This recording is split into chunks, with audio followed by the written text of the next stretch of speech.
Well, good morning, everybody. There are a couple more people that are due to be joining us, but for those of you that have joined us on time, I think it will be worth kicking off and they can join us when we get started. So welcome everybody to this webinar looking at creative problem solving and innovation. This is a precursor to the half-day masterclasses that we're running throughout July, so it will give you a little bit of an introduction to things. So to introduce myself, my name is Sharon Young. I am Director and Lead Consultant at Pearlcatchers. And joining me today is Gary Fraser, who works on our leadership development and has 30 years experience working in police forces in both operational and training and change roles.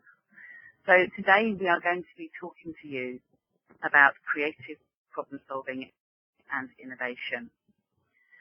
For those of you that haven't used webinars before, to make the process more effective and also more interactive for you, you'll notice that at the centre at the top of your screen there's something that says you're sharing your desktop. You look at the desktop on there.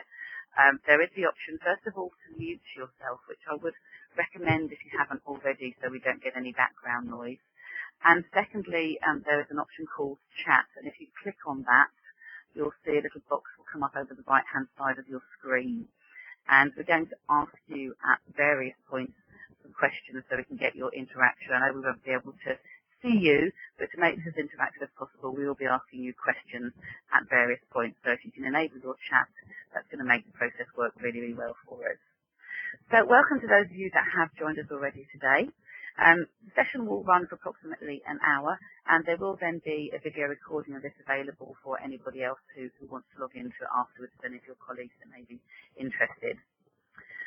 Our objectives for the session today are really threefold. Firstly, to consider why do we need to have creative problem solving in organisations, and particularly in the modern police forces. What is it that makes that important? We will introduce you very briefly to the concept of systems thinking, and it will be an introduction towards the half-day masterclasses in terms of a few snippets around creativity and how creative problem solving can help you. So let's look at this in a little bit more detail now. This is an image that we use quite regularly when we talk about organisations and we talk about change and creativity in organisations. So if you imagine that your police force is the cart, what would be really helpful is just if I can get you to type now onto chat, what would you say that metaphor means? If we think of this as a metaphor for change in your organisation, what can you see on that image that you think links to your organisation and change and new ideas? And if anyone can just type in now their thoughts on what that might be.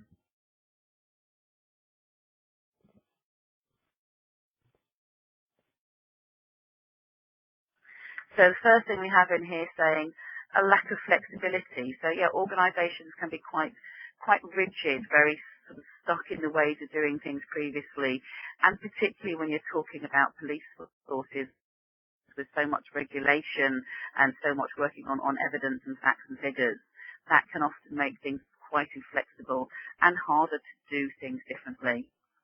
We've also got here people saying that you've maybe got the leader at the front, the person who's pulling the cart, doing most of the change. They're the ones that sort of seem to be at the front working really, really hard. And do the people at the back actually know the direction the leader's going in?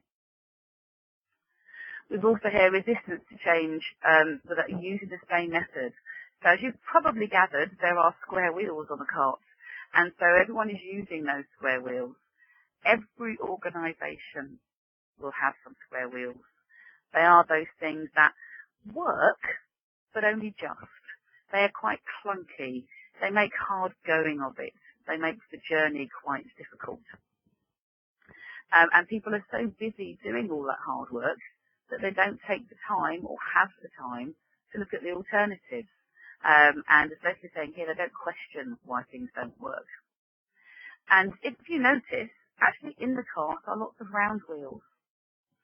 And in pretty much every organisation, you will find that there are lots of round wheels. There are lots of people who have lots of great ideas, but they don't have the time or the confidence or the ability to express those round wheels, and potentially the organisation isn't prepared to listen to those round wheels because of that inflexibility that was mentioned earlier on. So we'll find that in a lot of organisations, and this is one of the first slides that we tend to put up when we're talking to managers around looking at how they can change in their organisation. So if we think about the cast as maybe an old-fashioned traditional police force that was doing things but actually making quite hard work of some of those things, and we now think about the new world where you have much less resources and much more desire to do things in a much more innovative way, things like restorative justice and all those kind of things. So we're now going to introduce you to the concept of systems thinking. So at this point, we're moving from talking about a cart to talking about a car. So we use a car as an analogy for explaining what systems thinking is all about. So if you think about a car has got a purpose. Every system has got a purpose. And can I ask you now just to enter, what would you say is the purpose of a car? So if you own a car, what is the purpose of your car for you? What function does it fulfill? You just jot that down into the chat there. So yeah, to travel from A to B. That pretty much sums it up actually. So we've got transporting you quickly, transporting you efficiently. So that's quite interesting because we've got slightly different variations. I think the main people are talking about that from A to B. But if you see on this second lot of pictures, you actually have customers. And each customer has got slightly different needs. So a rally driver, as with Leslie, will want to get somewhere from A to B quickly. Someone with a family will want to get there safely. Someone that's going on a long journey across Europe will want to get there efficiently. Someone who's moving house will want to make sure you've got lots of space. So although the overall purpose is the same, the needs and the desires of the customers are quite different. So thinking about your police force, what would you say is the purpose of your police force from your customer's perspective? So again, if you want to jot down any thoughts about that into chat, so what would be the main purpose of you as a police force? Recognizing you have a number of customers, but what overall would be your overarching aim or purpose? So we've got here keeping communities safe.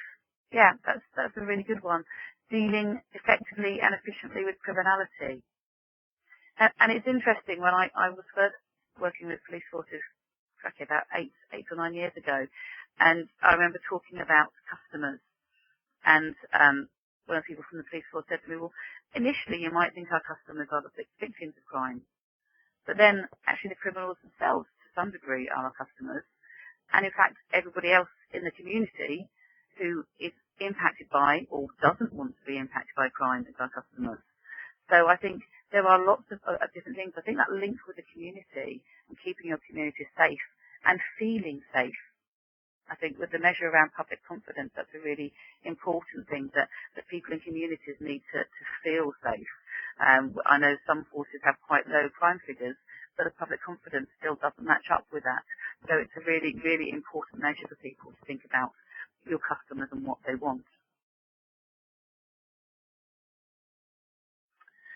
So once we've looked at customers a little bit more, we need to think about then what are the things that make up the system.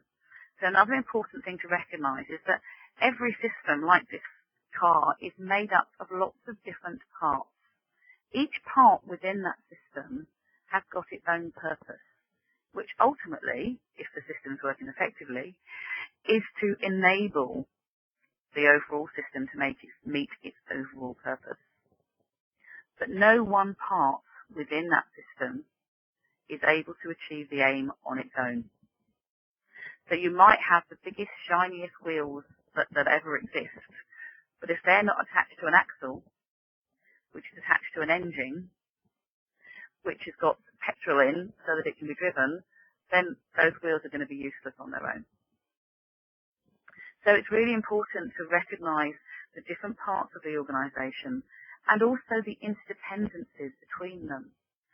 So one of the problems that sort of tends to arise when people start looking at continuous improvement and lots of little ideas is that people tend to look quite locally. What can we do to tweak our little area and not recognise potentially some of the impacts of what they're doing may then have on the wider organisation and the wider system.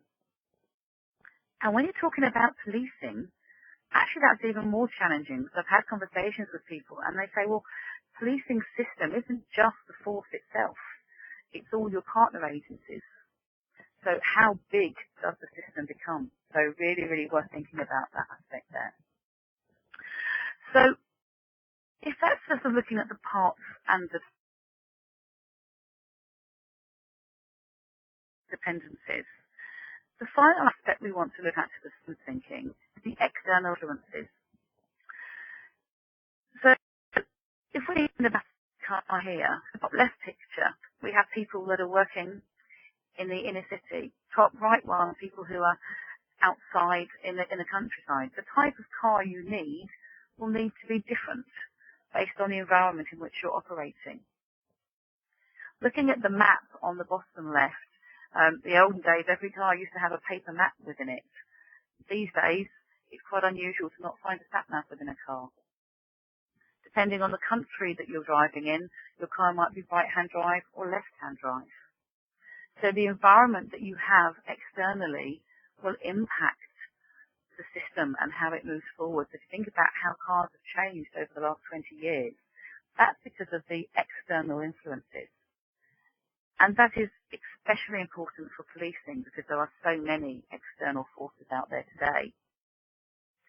So could you maybe take a moment to share with me what you think are some of the most important and impactful external influences that you have currently as a police force? What are the things externally that are making changes and forcing you to make changes on your system within your police force?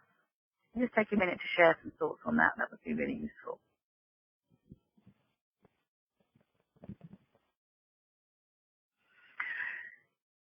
Yep, the two most, probably the ones I expected most to come up. So, yeah, government mandates. So what the government are saying you should be doing, what your priorities are. Cuts to funding.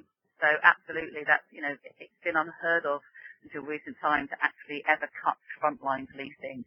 You might have had cuts in support areas, but there are forces now cutting police and coppers on the beat due to the cuts that you've got there. And actually also as well, the police and crime commissioners, absolutely. Those probably, I would say, are the three key influences. It's changing totally the way that people are looking and the influences that you're having externally. And I think particularly with, news this week that they're looking at police and crime commissioners potentially being more involved with blue light services generally rather than just policing, that could have huge implications moving forward. And absolutely, as Rachel said, the lack of funding means that you're needing to look at working with people in more creative ways. But the other thing that I think is really important to mention here is all of these things, to some degree, for me, are getting you to think about doing more with less. And that's really hard because it's when you're trying to do more with less, you've got loads of things to do, you haven't got time. It's very hard to think about those square wheels, to think about those round wheels. But thinking back to when we talked about customers and what we want from customers are looking at the sort of the demands they have. And there's two types of demands we get from customers. The first thing is what we call value demands.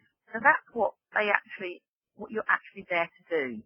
So bearing in mind what we said previously, the value demand that you have from customers is going to be ultimately about finding out how they can keep themselves safe. It might be about reporting crimes and how you can get those things dealt with. But you get an awful lot of failure demand. So failure demand are all those things that are caused by problems in the system. So where things either aren't done or aren't done the right first time. So every time you have repeat offenders, that to some degree is failure demand, because we're saying, actually, we haven't dealt with this person the first time around, they're failing again. A really good example, I think, is around the CPS, when they're sending files back to you to say, we need more information on this. That's taken a lot of time for them and for you. And systems thinking will say that in public sector organisations, on average, 60% of what you do is failure demand. That's quite a scary figure. And I know when I first presented that to various police forces, they're like, ooh. And then they start to think about it and realise, oh, hang on, when this happens, yeah, that's failure demand. That's failure demand. And realise that there's a lot of those things that are taking up time that you can ill afford in the current environment. So if you could get rid of even half of that 60% failure demand, to think how much easier it would be to cope, even with the reduced funding and reduced resourcing, because you're getting rid of some of that failure demand that's wasting your time. So what it would be useful to find out now is, what do you think is some of the failure demand that you come across? So think about your force or your command within the force. And what are the key failure demands that you have to spend a lot of time doing, things that take up your time? Problem families, I think I've sometimes heard it referred to as high impact families as well. So that actually spend an awful lot of your time working on those families and dealing with the results of their behaviours and sometimes criminality, as opposed to being able to get down and understand what some of the issues. So those things going back and back to the same families over and over again. Any other kind of issues that people have got that we think are failure demand?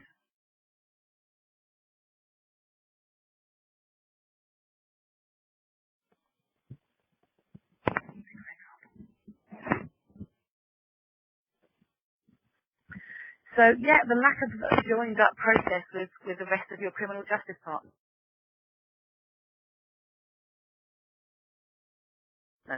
So I think, so like, for example, CPS, there's, sort of understanding what each other needs, not working together to look at the end goal. And what we find a little bit from that sometimes is what we call silo thinking. So each area is focused on its own particular tasks and particular aspects of things, and not focusing on the wider image. So things like, so again, working with the information service, the social services, all those different areas. So I think one of the challenges that makes the system wider. And I think, so there's put down here around the looking at the mental health issues as well, and how you sort of you deal with those, the links between those and criminality. And antisocial behaviour, it's a very, very, very interesting one. That comes out quite a lot in a lot of organisations. We've worked a lot with social housing organisations, and that's something that they find comes in. It seems to be one of the things that people are most bothered about, because it's the one they probably see on a day-to-day basis. So we can see there's all of these things. I think you probably will find there's lots of little things within each area. So each command will find there's things that they have to do or redo and change, and processes that are clunky. So those square wheels are going to be your failure demand. And what we're going to be exploring on the half-day masterclasses is how you can understand what some of that is. And one of the ways of doing that is moving forward with the system thinking. And if you're trying to set up systems thinking, these are for me probably the key 6 questions that you would need to ask to implement systems thinking within your organisation. So as we've talked about already, what is the overall aim of your system? We've talked about that in terms of keeping communities safe and dealing with criminality. What are the parts and independencies within your system? Now, although you'll have a lot of similar parts within your system, every force is probably going to have slightly different ways of working, so the interdependencies between those may well be different. We've talked about your customers. Actually, it's the whole of society. It's people who live in and visit your area. What is the nature of their demand? So you need to think about what is the value demand, what do you really want them to be asking you, and what is the failure demand that you get. And generally you will find that there is much, much more in terms of the types of failure demand that you will get from people. The fifth question, and this is a topic all on itself,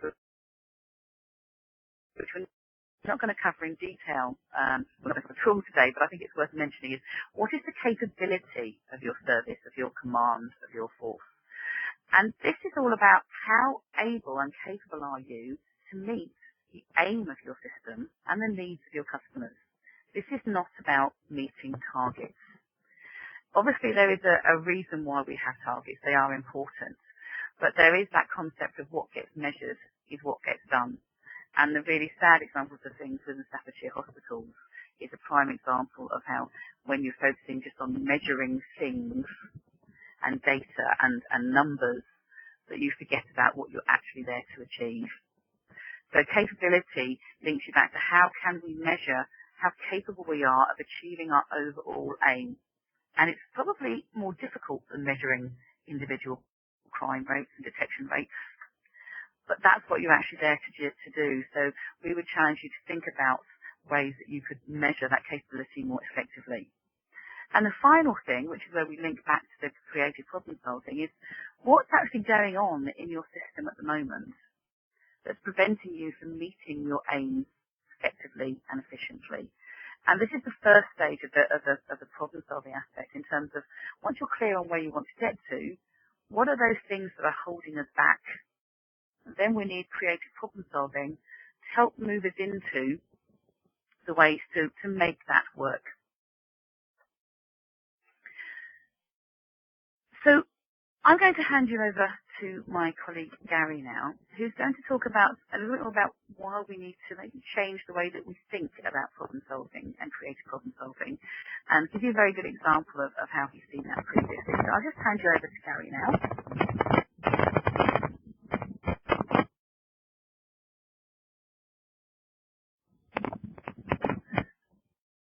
Good morning, everyone. We're going to talk about our paradigm and how we shift a paradigm. So what is a paradigm? Paradigm has been described as the lens through which we see the world. So let's look at an example we could probably all relate to. The Prime Minister. To some, they see a world-class statesman who lead the country out of austerity. Other people view him as an overeducated toff who only cares about the rich. Yet we all see the same person who interprets that differently. The recent painful austerity measures that are impacting on forces across the country, again, will attract different views. Some see it as an opportunity to reform the service. Others see it as the destruction of the service, depending on your viewpoint. How can we change the mindset? I'm going to give you an example of how we change a mindset by taking you through a paradigm shift. Because sometimes we all need to look at things from a different perspective. So I'd just like you to go with me on this one and imagine that you've had the most challenging day at work you can think of. You're really tired. You can't wait to get home, have a soak in the bath and relax. Linking back to Sharon's slides on the systems thinking in the car, you walk into your car, you get in, and the system's failed. Your car won't start. Oh no. So you ring the breakdown service only to be told it'll be at least 3 hours before we can get there. Oh no, I'm not waiting. I'll take the bus. So a bit of a long walk to the bus stop. Bus arrives. You get on the bus. You walk to the back of the bus where you see a few empty seats. Grab a free newspaper on the way. You're absolutely shattered. You sit down and you're on those seats at the back that are slightly raised with some seats directly opposite looking towards you. They're empty at this stage. Bus sets off and you start reading the paper thinking of that bath. Stops at the next stop where a father and children get on. They walk very boisterously to the back, and where do they sit? Directly opposite you.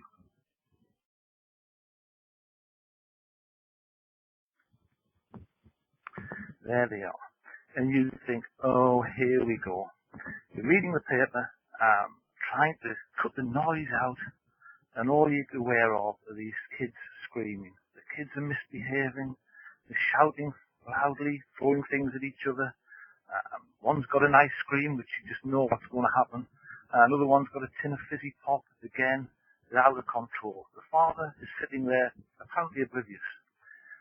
You're trying to block out this mayhem. The father's just sitting there minding his own business, and you're trying to catch his eye to give him that stare, just to say, get a grip of this. What are you thinking at this time? If you just put some notes on the chat, what are your thoughts at this time about this situation? About the father and the kids? What do you think?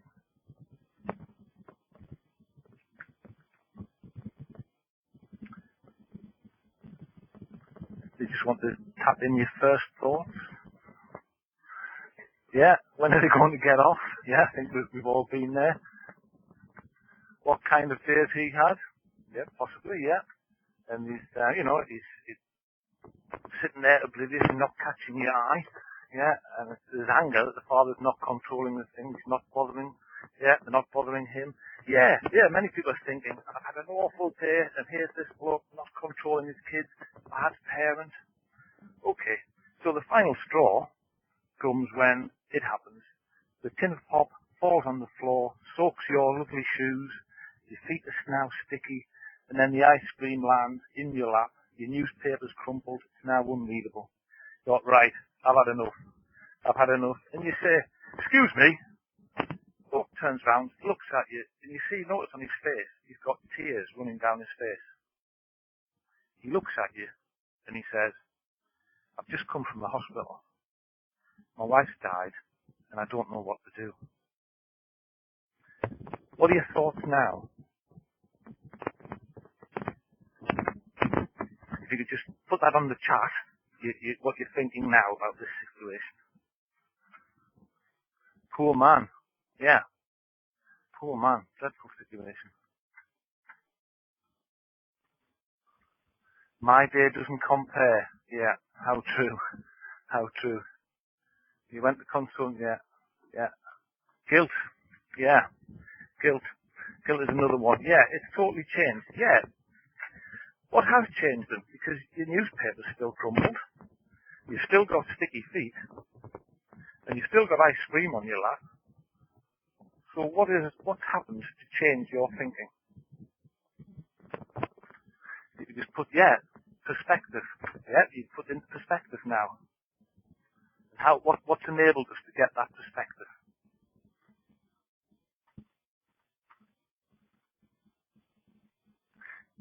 Situation, you now know all the facts, knowing all the facts, you always assume, well, we have assumed there, to some degree. What we've got now is knowledge that we didn't have, which enables us to view this situation from a totally different view. And that's what we need to do, is enable people to view the same situation from a different perspective. Now, the masterclasses that we'll be running later in a couple of weeks' time will give some indications of the tools and the tips that will help staff view and do things differently. Just a little example of how and why we need to change the mindset. I'll now hand you back to Sharon.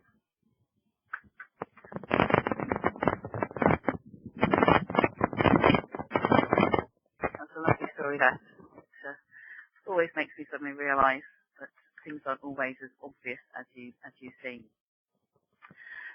So the first thing is around this idea of having the paradigm shift, looking at things from a new perspective. And something that we've found with organisations quite a lot is there's different stages in getting organisations from doing things in their standard traditional ways to getting them to think more creatively. The first one is you're at that point where a lot of people don't see the need for change. So this is a challenge that we found with policing quite a lot, that initially when we first started having interventions with some of the middle managers, they were saying things like, well, we've just got to hold on tight until we get back to full resourcing. When we actually get back to the numbers we had before, it will be okay. And we had to get people to think differently and to open up their minds, and first of all to recognise that they were never getting back to full resourcing as they saw it, and where they are now was full resourcing. Because until they saw the need to change, they would be quite happy to carry on where they were. So that was the paradigm shift to actually get them to a new place of saying, okay, this is the new world, and for us to survive in this new world, yes, we do need to do things differently. Yes, we are heavily regulated. Yes, we do have to have control and command in some degrees. But the only way for us to be successful in this ever-changing world is for us to identify things and to change things. So when people got to that stage, the next challenge they had was, well, I know I need to be more creative, but how do I do that? Because I'm so used to focusing just on evidence and facts and figures, I have no idea how to think more creatively and how to make other people think more creatively because I'm not creative. And I don't know how many times you might have said that yourself or you've heard other people say that. So the third aspect in the process is to go to, okay. Oh, excuse me, I'm just having a little bit of fun with my system there.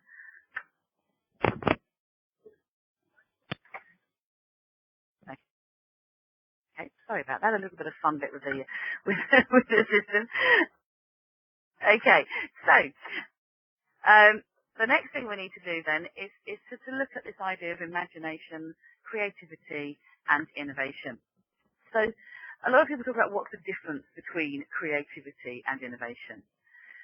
Albert Einstein, who knew a thing or two about this, said imagination is more important than knowledge. And it's quite interesting having conversations with some senior police officers about that concept when your world is based around evidence and knowledge. And certainly when you are talking about presenting evidence for taking criminals to court and for doing those things, it is absolutely important. But in terms of being an organisation and changing and evolving to the new world, if you use the knowledge and information you've always had, you're always going to stay the way that you've always been. So that imagination is really important. And that imagination and creativity is great, but you need to combine that with action. So the second quote here is creativity is about thinking new things, innovation is doing new things. And one of the challenges we found that goes with creativity, particularly in public sector organisations such as police forces where you are very regulated, what you're doing has big impacts on people, is that there is quite a risk aversion within the organisation. People don't like to take risks. So there'll be some really good ideas and some great talking, but it takes a while for people to move that into action.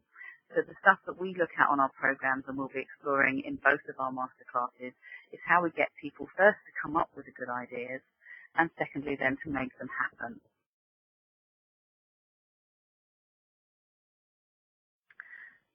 So,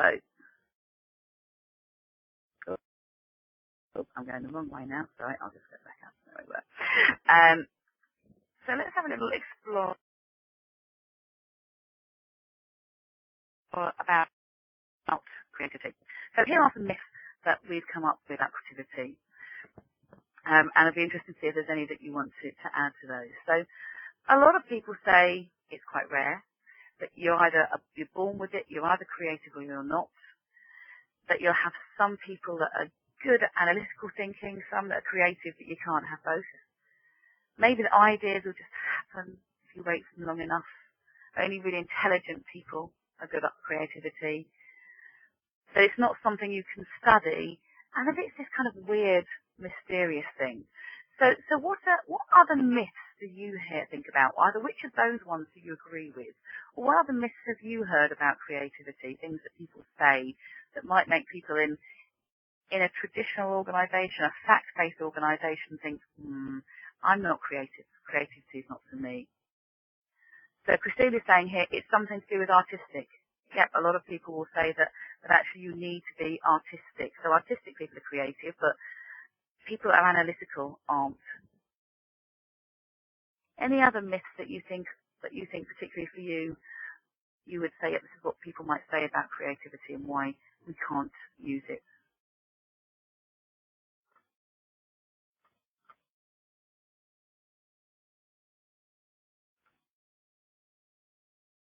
Well, explore some of these myths specifically then. So, okay, so we've got a couple here. So, insufficient time. Yeah, that is an interesting one because ideas don't just pop out of thin air. You do need to spend a little bit of time thinking about them. But there's actually some really good techniques that can, what we call into the incubator, for example, where you get people to start thinking about something, then go away and come back. And one of the ways that we can overcome a lot of these things is by using creative thinking techniques.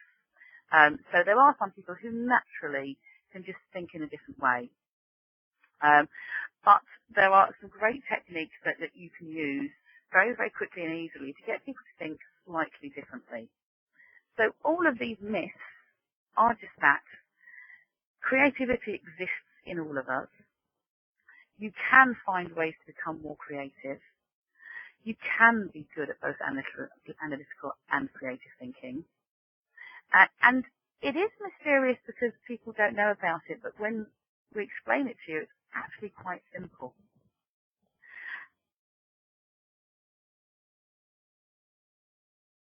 And one of the reasons that we challenge it is because of sort of where we are moving forward.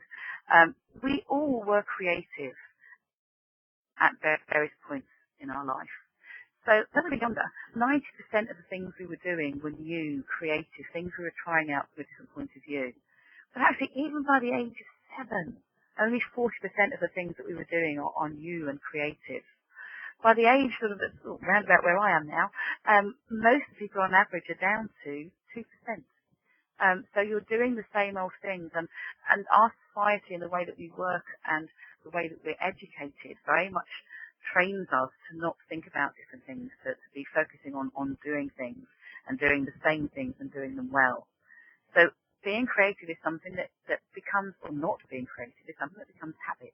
And you'll notice there tends to be a slight increase around about 60, and this is generally where people retire. So you'll find in the current climate that may get a little bit later now, but people suddenly, when they retire, start doing stuff that they haven't done before, finding new experiences and new things to move forward. So we've all got that talent there. What we need to do is to find ways to bring that into reality for us. And the way we want do that is to find ways to link the left-hand side of our brain with the right-hand side of our brain. So as human beings, we all have the left-hand side of our brain, which is that analytical, that process, that evidence-based side of things, which is really important. But we also have the much more creative, free, discovering new things side, which may involve visual aspects, it may involve creative aspects, but it's not just about that. It's about creating new things and new ideas. And so creative thinking techniques are some of the ways that we can actually help you to link the left hand of the brain and the right hand side of the brain. You still need that logic, but just put it aside for one moment and start to think about things from a different perspective. So again, looking at Gary's story earlier on, you put another piece of information or a different way of doing things in to get people to think differently. So if you want to hear a bit more about some of the things we've done, if you go back to that website link that we sent you originally on the original email for all of these things, you'll find there's a video clip there of Tracy Hollier from Durham Police who talks about how she used creative thinking techniques with her team. And one of the ways we used it within the program we ran at Durham was through active learning, action learning sets. We set them up on a big launch event, so we had 18 sets running across the organisation. They each were looking at a different project.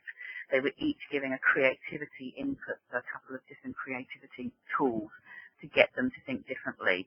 And they came up with some huge and very different ideas, which ended up saving the organisation quite a lot of money. So one example, there was a group who were looking at how they could improve email and reducing email, one of those big issues for a lot of organisations. And as part of that, they came across that concept called Microsoft Link, which is actually a way of holding meetings remotely so that people were actually able to meet with each other and save all those costs of actually driving to various different places. And that was something that came out of something that was initially probably a very basic, let's just send less emails and all those kind of things. So let's think back to where we were originally. We were talking earlier on in the session about the square wheels. So what are some of the square wheels that you have in your organisation that you think you would like to apply some creative thinking to try and find new and innovative ways of dealing with those? You can take a minute to just share with me what are some of the square wheels that you think contribute to that 60% failure demand. And there might be huge things. There might be lots of really quite small little things sometimes. An example I have from a council that I worked with is the planning department. And one of the things they found when we started looking at this was that they'd never worked out what was the entire flow or journey the planning application went through from when it first got through their door to when it went out the other side. And so they worked through this process, and one thing they found out was that the first team actually logged it all in, and they looked at all the papers, they stapled them together, and they passed them on to the next team. The first thing the next team had to do was to scan all those papers into document image processing. So they took the staple out, scanned them all in, then stapled them back together, passed them on to the next team. Then the planners took the staple out. You kind of get the impression from what I'm saying there. And they worked out, based on how many times the staple was put in and out, plus how many planning applications they got, that they could save nearly a whole head of a person by just through the time that was spent putting staples in and taking them out. So they could either save that head or they could redistribute it to work that was more useful and was going to add more value ultimately to the customer. So that's one example that I've got. I think we've got a couple here. So cultural attitudes amongst police officers. Yeah, that's a huge square wheel is people's areas. Was there anything particular, Leslie, about the attitudes around those police officers? So was the attitudes change or creativity? And from Rachel here, the silo attitude between the commands. So that's something that we've sort of found. And again, I think historically you've had organisations that might have been working in, say, geographical silos. But then you can change the organisation and make them potentially more command-based, more functional. But if you just get another set of silos, then you're still working within that. So that silo attitude is a big issue around systems thinking, and that idea of people not recognising the impact of what their part of the system does on other parts of the system. So that, again, getting them to have that different perspective is really important in terms of how you do that. And yet the lack of communication and therefore the problems with the customers. And we've got lack of communication within the system, but also across different systems. So things like the sort of the SOAM stuff where we had different organisations not communicating with each other. A huge example of those silos and people just being focused on me and not the overall system that we're looking in. So people not wanting to accept change. A lot of public sector organisations have, traditionally were seen as a job for life and this is the way that you do things. And those things are changing drastically. That doesn't happen anymore. But when you work people through the process of change, some people are still very much in what we call the denial room. So they don't want to admit that things are changing. So they won't. We've got lots of kind of specific issues around people refusing to follow a process. That would be an interesting one, but not being dealt with.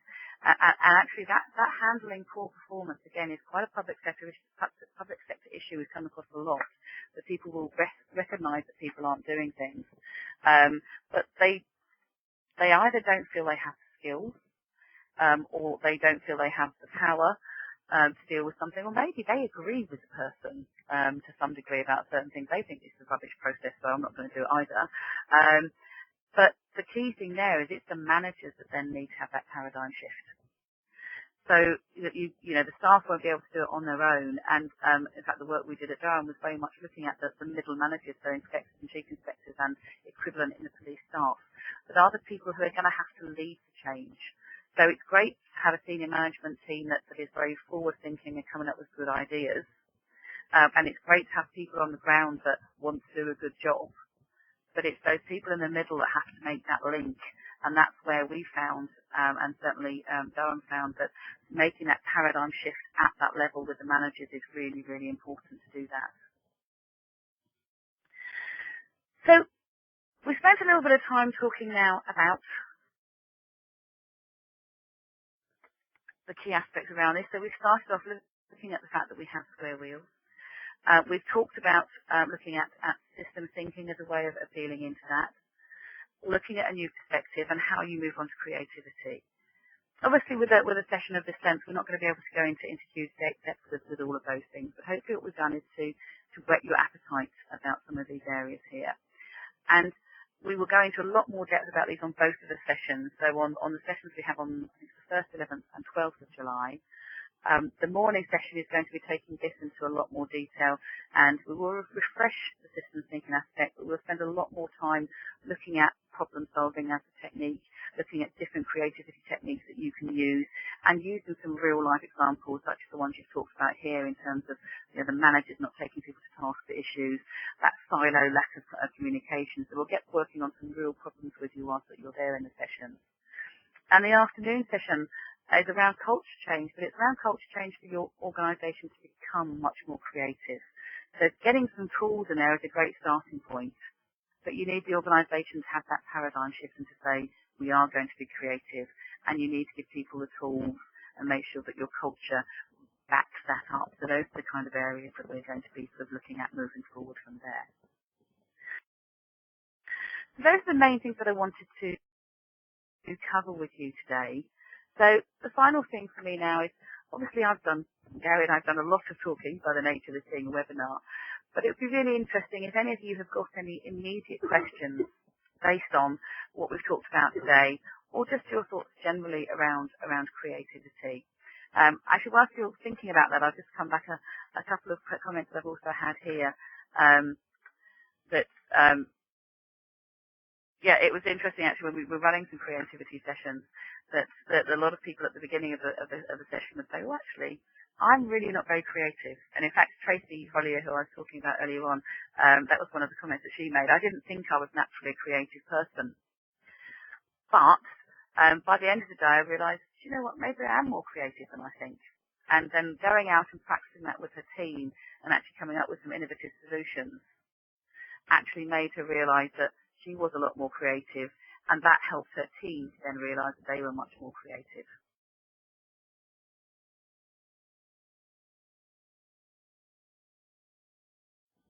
Okay, so we've got a question here in terms of looking at some of the work that we did with Durham. So based on the actual programme that we did there, we were talking about was the systems thinking for all of the partners, or was it just the police force itself?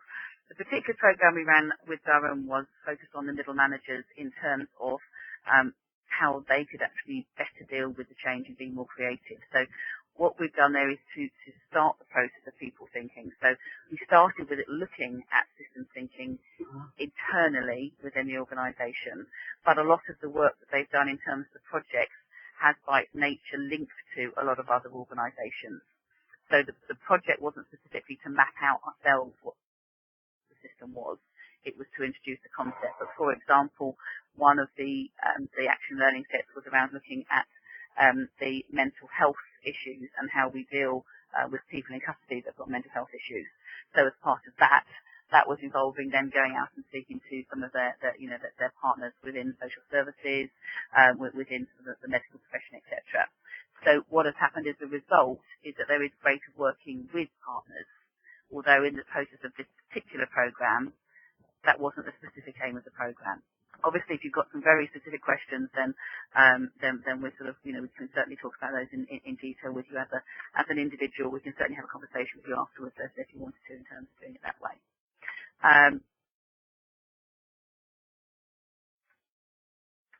So what we'll do, I think, for those particular questions, Sergi, what might be worth doing is if we jot those questions down, and maybe what might be worth doing is I know some of our colleagues at Durham have been quite happy to have conversations with people, so we can certainly see if anyone would be happy to speak to you about some of the specifics of what went on in the programme. We've got feedback on a number of different aspects of the things that we're doing, so we can look at those and see if anyone wants to look at things elsewhere. From Rachel, a question here. It's often easier to be creative within a team as others can inspire you to think more creatively. I think that's a really good point, that each person will have their own ideas.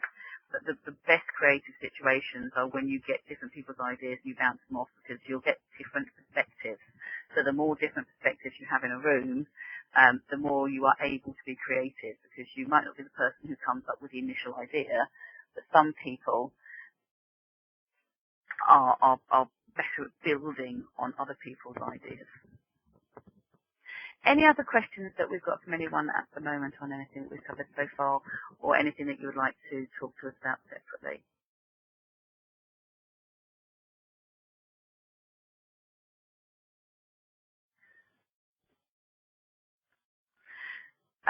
So Chris is saying here about people needing to be more creative. It's about encouraging them, and that is something that I think there's a few things that fit together within this, and this will come much more in the cultural side of things, which we're looking at in the one this afternoon's webinar, but particularly in the masterclass on culture. And there's certain things for me that tend to go together to make an organisation creative. And one of the ones that we found most challenging in public sector is the empowerment aspect of things. So you can say in an organisation, yes, you are empowered to be creative. When it's an organisation that has traditionally been very risk averse and very control and command, people are nervous of doing new things because they think that they're actually going to get told off if it doesn't go right. And so that is a huge aspect in terms of the culture change, that you can say someone is empowered, but until they take that empowerment themselves, it's not going to work. So that's where it will take some time for the organisation to prove that, yes, we do value new ideas, that we are going to learn from how things go, we are going to learn from our mistakes and become ultimately a learning organisation in terms of what we're doing. So these things won't happen overnight, but what we can do is show you the building blocks that will help you move forward with those.